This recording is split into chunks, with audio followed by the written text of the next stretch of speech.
All right, summer of '69. Um, in addition to man landing on the moon, there was another event that happened that summer. In fact, it happened less than a month later. August of '69, there was a little music festival that was known as Woodstock.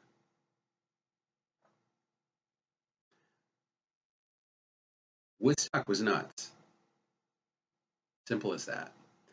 Um, Woodstock came to be in part because the Monterey Pop Festival had been so unsurprisingly, or not unsurprisingly, so surprisingly successful.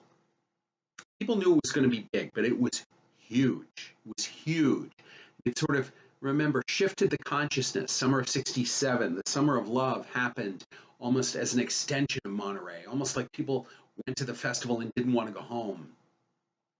And it introduced or solidified artists as wide ranging as the Mamas and the Papas and Jimi Hendrix and Janis Joplin and Otis Redding, um, that gained or a foothold on the American consciousness as a result of playing at Monterey.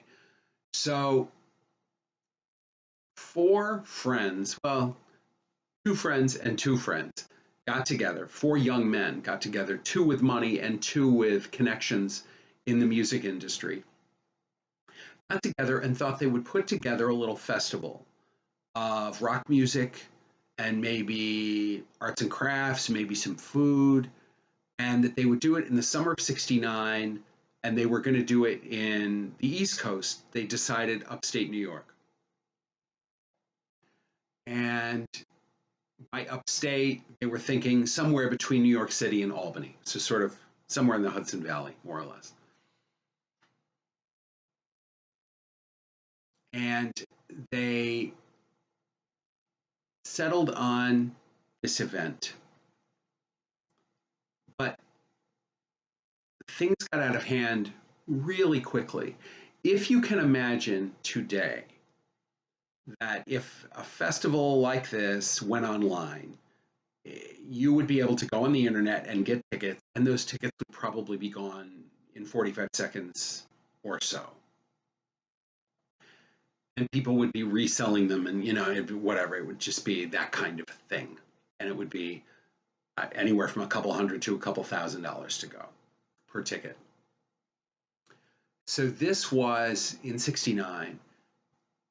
The tickets, it was advertised in newspapers, and it was very much a word of mouth event that there was going to be this festival. It was going to be the weekend of August 15th. And it started picking up some momentum, started picking up steam. There was one place, a post office box in New York, that you could send a check to get tickets. So most of the people who went to the festival didn't have tickets. They just went.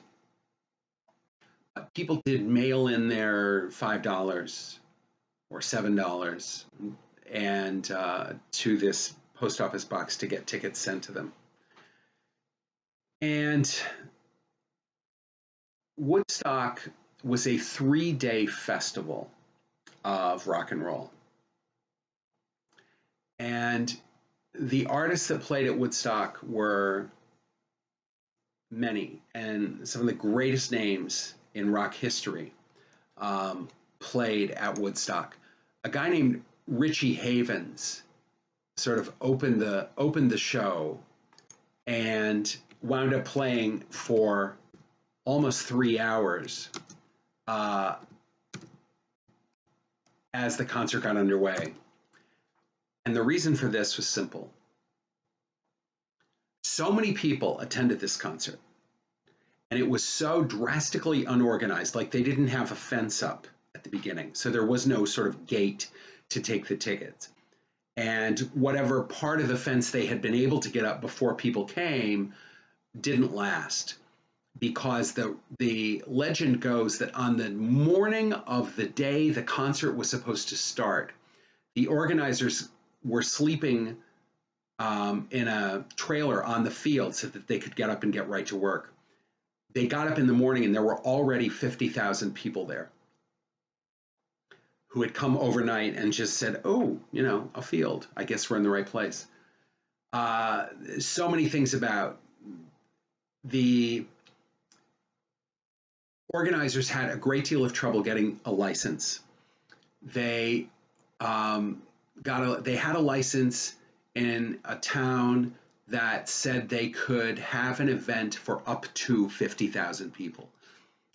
And they didn't know for sure how many people there were going to be, but they thought the way things were going was going to be more than 50 grand or 50,000 people.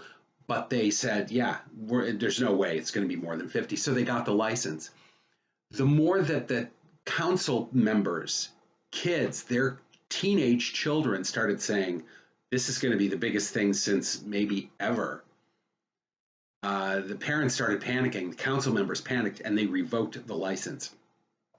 And at the very last minute, the organizers had to basically go up the road and find a new place for this festival to take place. And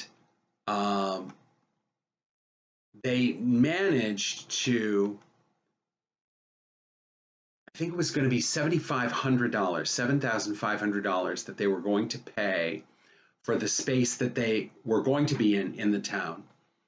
And they finally found a farmer who had a field. It didn't have electricity and it didn't have plumbing, but it was a field that was large enough and outside of town and they could get the licensing. And he basically said, I'll sell it or I'll let you use it for 75,000. So he basically put a zero on the end.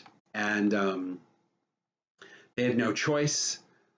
This was small town in upstate New York. If you've ever driven or been around upstate New York or Connecticut or Rhode Island, Massachusetts, Vermont, any New England or upstate, these little towns, they have winding 2-lane roads connecting, 200-300-year-old villages. Well, that's the kind of place they were. So there was no way that they were going to get cars in there. Cars were stuck on the road. People stopped, parked their cars in the middle of the road and started hitching rides and walked, for 25 miles to get to this thing because they couldn't drive because they were just sitting there. But as you may have figured out, if they couldn't get there, neither could the performers.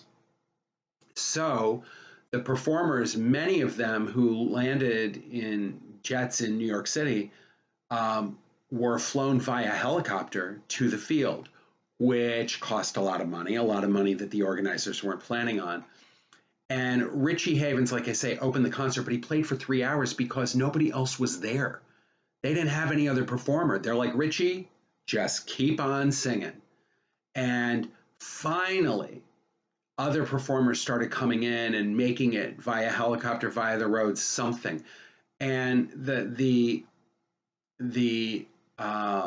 groups and the artists that played at Woodstock, it really was a who's who of rock and roll in a lot of ways. Joan Baez, who we've talked about in class, Arlo Guthrie, Santana was there, a woman named Melanie Canned Heat was there. The Grateful Dead, of course, played Woodstock. We've talked about them as we've talked about Creedence Clearwater Revival, The Who, Jefferson Airplane, Joe Cocker, just lots and lots and lots of acts.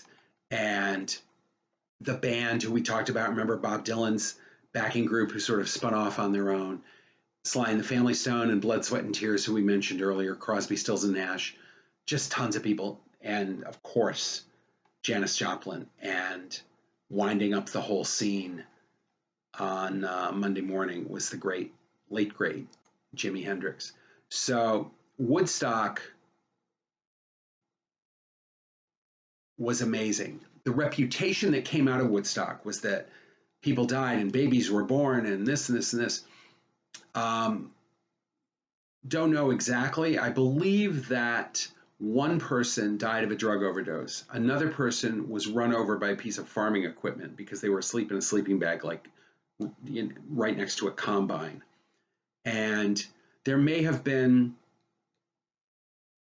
a second person who died of a drug overdose, but it was quite literally like 3 people. The town clerk in Bethel, New York, where Woodstock took place, said that nobody registered a birth taking place at the festival. I don't know if I were at a festival and I had a kid that the first thing I do is run to the town clerk's office. So I don't know if that's evidence that nobody was born at Woodstock or not. Fundamentally, the festival at Woodstock was about peace. It was about love. It was about harmony and getting together. It was about being of a single voice and a singular mindset. People were there in the hot upstate New York sun with those big flies for some of them for 3, 4 days. In terms of violence and things like that, subsequent festivals would be riddled with violence. Woodstock was about peace and love. And they say if everybody who claims they were at Woodstock actually was at Woodstock, then there were probably, there would have been 5 million people there. Well, there wasn't 5 million people there. The numbers vary. I've heard numbers as high as 700,000, but the standard observation is that there were anywhere between 4 and 500,000 people at Woodstock at its peak or at its over the course of the festival. The buzz is that it was at the time it was the third biggest city in the state of New York, behind New York City and Buffalo.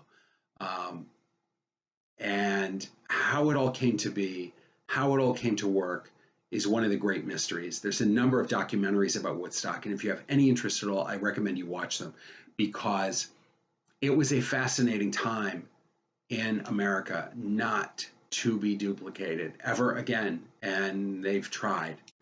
They've tried. Every palooza and the festival known as Altamont that we're going to talk about in the next video. Golly, nothing else worked, but the Woodstock Festival of August 1969, between 4 and 500,000 people had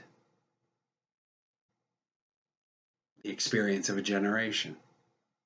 And that's pretty cool. See you on the other side.